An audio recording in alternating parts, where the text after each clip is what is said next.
Hey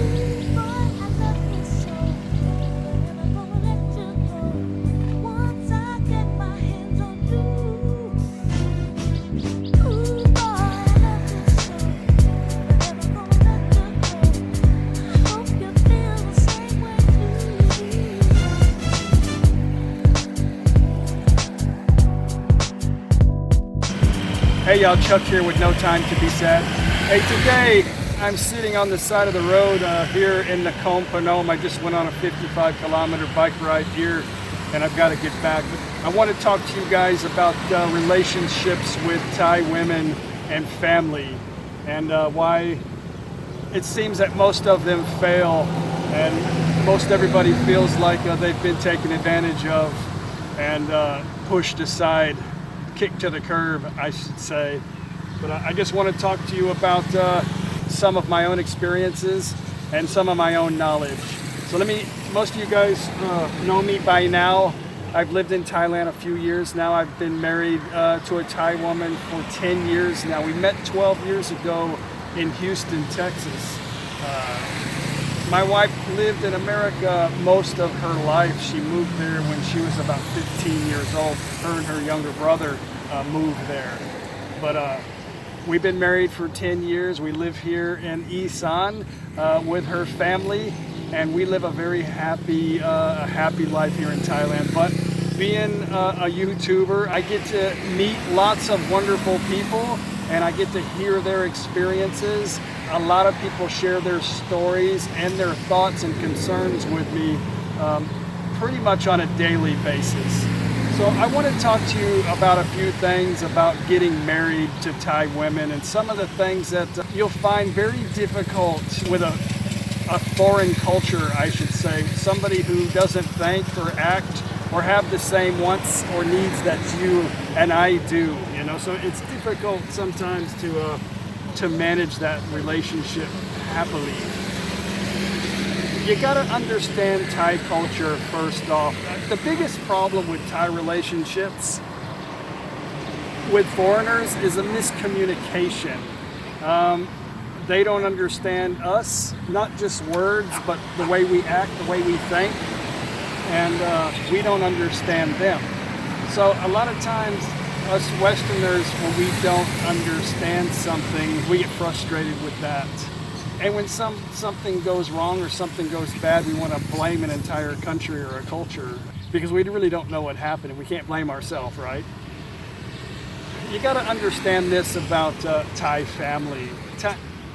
In Thailand, they don't have a social program where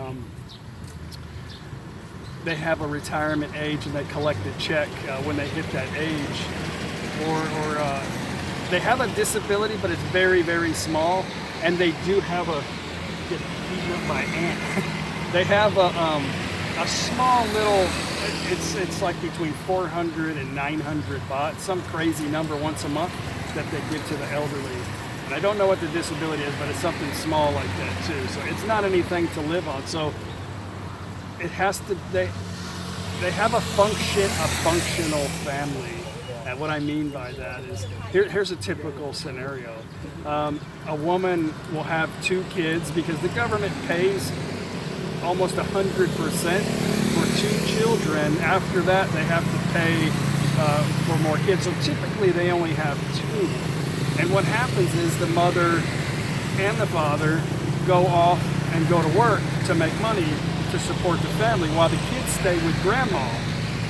Now, grandma can't really work because she's a little older, so she takes care of the kids, and then the parents send money back home, and they take care of each other that way. So it's a cycle. They got to take care of their family as they get older because nobody else will. You know, a long time ago in the U.S., it wasn't uncommon for a family to have 6, 10 kids, you know, because they needed the kids, the family. They needed everybody to manage their family, the farm, or whatever they needed to do. They had to have that. But nowadays they don't have that many kids because it's too expensive. So the children are always going to take care of their parents, their grandparents, and it's just a cycle, and that's the way it is. So if you want to become a member of this family, then you have to be a contributor as well, because if she's working and helping support that, and then you come along and take her from her job, then there has to be some, you have to help support the family as well. My situation's a little bit different. When I met Paige, she actually didn't want to get married. She told me that pretty much up front, and she didn't really need my money. Her family makes quite a bit of money, and they never asked me for money, so that's why it worked out just fine for me. But I knew what I was getting into before I married Paige, and I knew what I was getting into before I moved here to live in her family's home, you know. So I'd already knew what was going to happen. But the biggest problem I see is that I hear, oh, you know, they just want your money, you're just an ATM machine, and when the money runs out, then they kick you out of the house. But you gotta be smart, I think, in any relationship. If you meet a woman anywhere in the world and you kind of have a sense for what her needs are, or her family's needs, or if she has 10 kids, you gotta know your limits.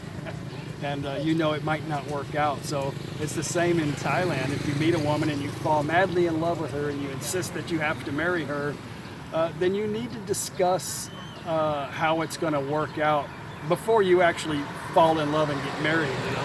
You've got to know the situation, and if it's something that you feel like you can't handle, then don't do it. But there is always negotiations in the process, because here's the thing is, Falangs have a perception of how Thai people are as a whole. We have this idea of who they are, and Thai people have the same about us. Thai people think that we have endless money, that we have deep pockets, and we just get money every month and it never runs out. So they think automatically that we have money. And sometimes we think that all they want is our money. So it's a communication problem. So you gotta work the details out first. You gotta explain to them, hey, if you want to be with me, this is what I have, and this is what I can give, and this is what I feel. This is what I feel will make everybody happy. And then you go from there. The thing is, if you have a lot of options, she doesn't have very many options, but you have to communicate in a way that you have an understanding of how this family mechanism is going to work in Thailand. But I will say this, if you're the type of person where you don't want to give into a Thai family, then don't have to get married. The marriage thing is really just a Western thought. We want to fall in love and get married. If you ask the majority of, not young women, but the majority of women in Thailand, they don't want to get married. They just want a companion. They could care less. And a lot of the older women, 40 and up, you don't have to worry about, like sin sod and taking too much care of anybody's family, because, a lot of times they've already passed on. So you don't have to worry too much about it, but they just want a companion. They want to take it easy in their life. They don't expect you to give them a lot of money, but just ask, and don't get married if you don't want to lose, if you don't want to give up anything. I've been married 3 times. This is my 3rd marriage, and I've lost the last 2 marriages. I lost everything and had to start completely over. So I didn't swear off American women or any of that stuff, so I hear it all the time, I'll never marry a Thai woman because the family is just out to get you and the Thai woman just wants your money. But that's not always true. But some people are like that all around the world. Some are givers and some are takers. But I believe you always get back what you give. So if you're a horrible person to this Thai woman, then, you're going to get it back one day. Look, all I'm saying is don't be gullible. Know your limitations. Try to communicate with her and let her know this is what you are comfortable doing, and then go from there. But you don't have to just, if you're on a tight budget and you're just constantly shelling out money, and then you go broke, really that's only your fault for doing that. That's not a smart move, Just find you a girlfriend in Thailand and relax, and Don't get married to a 20-year-old if you're on a small retirement, because it's like marrying a 20-year-old anyway. They have a lot of needs, you know. So anyway, it's usually a communication issue and a language barrier issue too. So, you know, a lot of times they'll say something and you'll go, "What did you say?" "No, I didn't say anything." And then you go, "Yeah, you said so," and then you try to repeat it in Thai and they're like, "No, I never said that." And like, "Yeah, you just said that." And you're like, "No, I didn't." But the problem is, it'll drive you crazy, is you just didn't say what they said perfectly. So they don't even know what you said. Like, you know, "Oh, you said aloy mak mak," but if you don't say it perfectly, then they don't know what the hell you're saying. It's really kind of, it's nerve-wracking sometimes. But you just, but it's nerve-wracking sometimes, and you just really gotta be a passive, understanding, non-argumentative, easygoing person to make it with a Thai woman. But I have met a lot of wonderful married couples, some that have married bar girls and have been with these girls for 40 plus years. I've heard a lot of really bad stories that people have been taken advantage of by Thai women and family. And I've heard a lot of bad stories that it's because of the way that the man treated his wife, and he kind of got what he deserves. I could share a few stories, but some of the people still watch my channel, so it's really none of our business. But I can tell you that it doesn't happen every single time. So if you've had a bad experience and you want to tell everybody that this is just the way it is and how it's always going to happen, it really only affects you to just close the door on that. But you really got to understand the way Thai families work, and they all take care of each other. And if you want to be a part of that family unit, then you have to figure out a way to be part of it as well. It's not that they really want your money.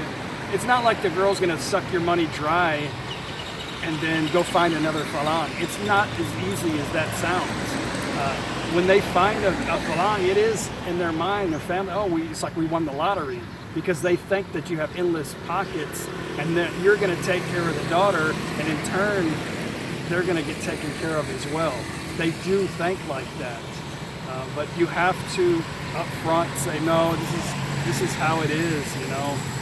This is what I can do if you want me to be a part of the family. I'm willing to do this." But if you're not willing to do it, it's not going to work, because she's still got to be part of her family unit and still has to contribute. So anyway, guys, that's all I really got to say about that. I hope you got some information from this video. If you did, please click like. I got to get back home before it gets dark. Don't forget to subscribe. We've got a lot of videos coming. And yeah, I'll see you guys on the next one. Bye.